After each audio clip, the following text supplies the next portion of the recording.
തെന്നിന്ത്യൻ രാഷ്ട്രീയവും സിനിമയും തമ്മിലുള്ള ബന്ധം ദശാബ്ദങ്ങളായി പിന്നിടുമ്പോൾ തമിഴ് മണ്ണിൽ പുതിയൊരു രാഷ്ട്രീയ വിപ്ലവത്തിന് തിരിതെളിച്ചിരിക്കുകയാണ്.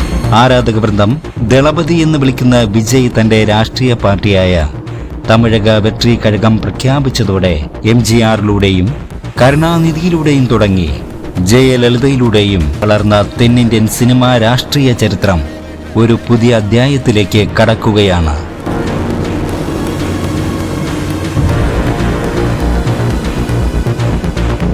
സിനിമയും രാഷ്ട്രീയവും ഒരുപോലെ അടക്കിവാണ് മുത്തുവേൽ കരുണാനിധി.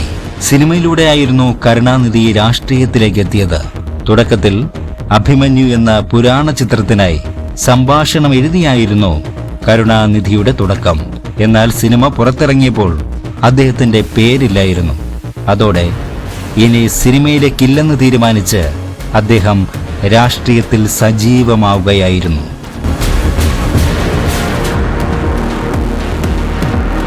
1950 കരുണാനിധി തിരക്കഥ എഴുതിയ മന്ത്രികുമാരിയിലൂടെയാണ് MGR നായകനായി ഉദിച്ചുയരുവാൻ തുടങ്ങിയത്.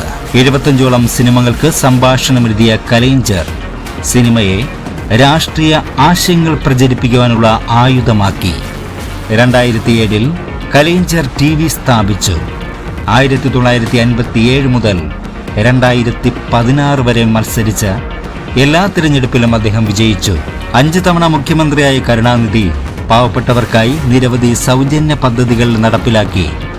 മകൻ MK സ്റ്റാലിനും ചെറുമകൻ ഉദയനിധി സ്റ്റാലിനും സിനിമയും രാഷ്ട്രീയവും കൈകാര്യം ചെയ്യുന്നു.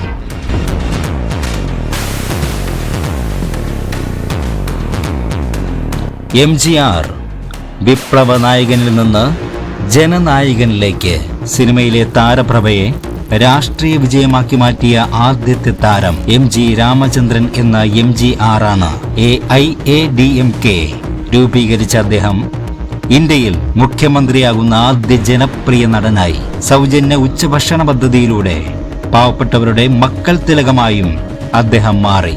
ആരാധകരെ രാഷ്ട്രീയ പ്രവർത്തകരാക്കി മാറ്റിയ MGR മാജിക് 1987 മരിക്കുന്നതുവരെ തമിഴ്നാട് ഭരിക്കുവാൻ അദ്ദേഹത്തെ സഹായിച്ചു.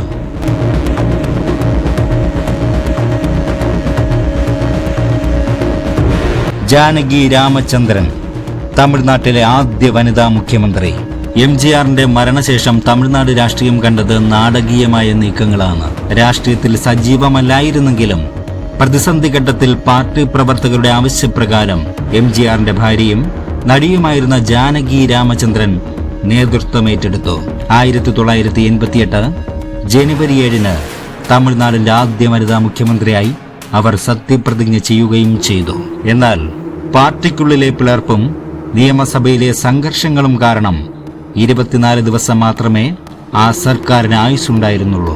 പിന്നീട് ജയലളിതയുമായുള്ള രാഷ്ട്രീയ പോരാട്ടത്തിനൊടുവിൽ പാർട്ടി ഒന്നായതോടെ അവർ രാഷ്ട്രീയം ഉപേക്ഷിച്ചു.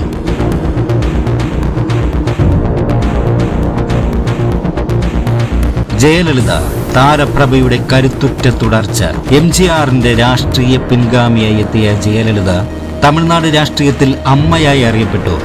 സിനിമയിൽ MGRന്റെ നായികയായി തിളങ്ങിയ അവർ രാഷ്ട്രീയത്തിൽ കൂടുതൽ പോരാട്ടങ്ങളിലൂടെയാണ് അധികാരം പിടിച്ചത്. 1991 മുഖ്യമന്ത്രിയായ ജയലളിത അഴിമതി ആരോപണങ്ങളെയും ധീരമായി നേരിട്ടു.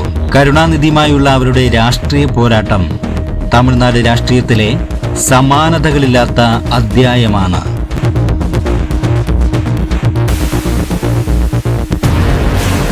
വിജയ് ദളപതിയിൽ നിന്ന് തമിഴകത്തിന്റെ നായകനിലേക്ക്. ഈ നിരയിലെ ഏറ്റവും പുതിയ കണ്ണിയാണ് ശ്രീ ജോസഫ് വിജയ് എന്ന വിജയ്.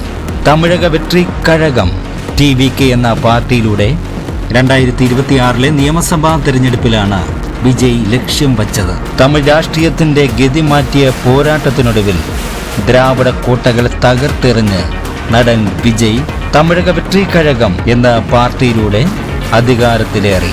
തന്റെ കന്നി തെരഞ്ഞെടുപ്പിൽ തന്നെ ദ്രാവിഡ മുന്നേറ്റ കഴകത്തിന്റെ ഭരണത്തിന് അന്ത്യം കുറിച്ച വിജയ് മുഖ്യമന്ത്രിയായി സത്യപ്രതിജ്ഞ ചെയ്യുകയും ചെയ്തു. രാഷ്ട്രീയത്തിലെ ഇതിഹാസമായിരുന്ന MGRന്റെ ചരിത്ര വിജയമാണ് ഇവിടെ ആവർത്തിച്ചിരിക്കുന്നത്. തമിഴ്നാട് നിയമസഭയിലെ ശക്തിയായി ഉയർന്നു വന്ന TVK വമ്പൻ വിജയത്തോടെ ഏറ്റവും വലിയ ഒറ്റക്കക്ഷിയായി മാറി. പതിറ്റാണ്ടുകളായി തമിഴ്നാട് ഭരിക്കുന്ന രണ്ട് വലിയ പ്രാദേശിക പാർട്ടികളെ ഒരേ സമയം നേരിട്ടാണ് വിജയ് ഈ നേട്ടം കൈവരിച്ചത് എന്നത് ശ്രദ്ധേയമാണ്.